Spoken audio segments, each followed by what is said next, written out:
is how you can plan your monsoon trip to Munnar.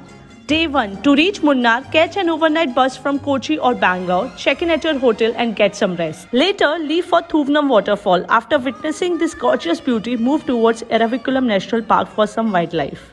If you still have some time, don't miss the Lakkam waterfall on your way back to hotel. Day 2. Done with your breakfast, now move towards Kantalur. Visit the majestic Kantalur waterfall.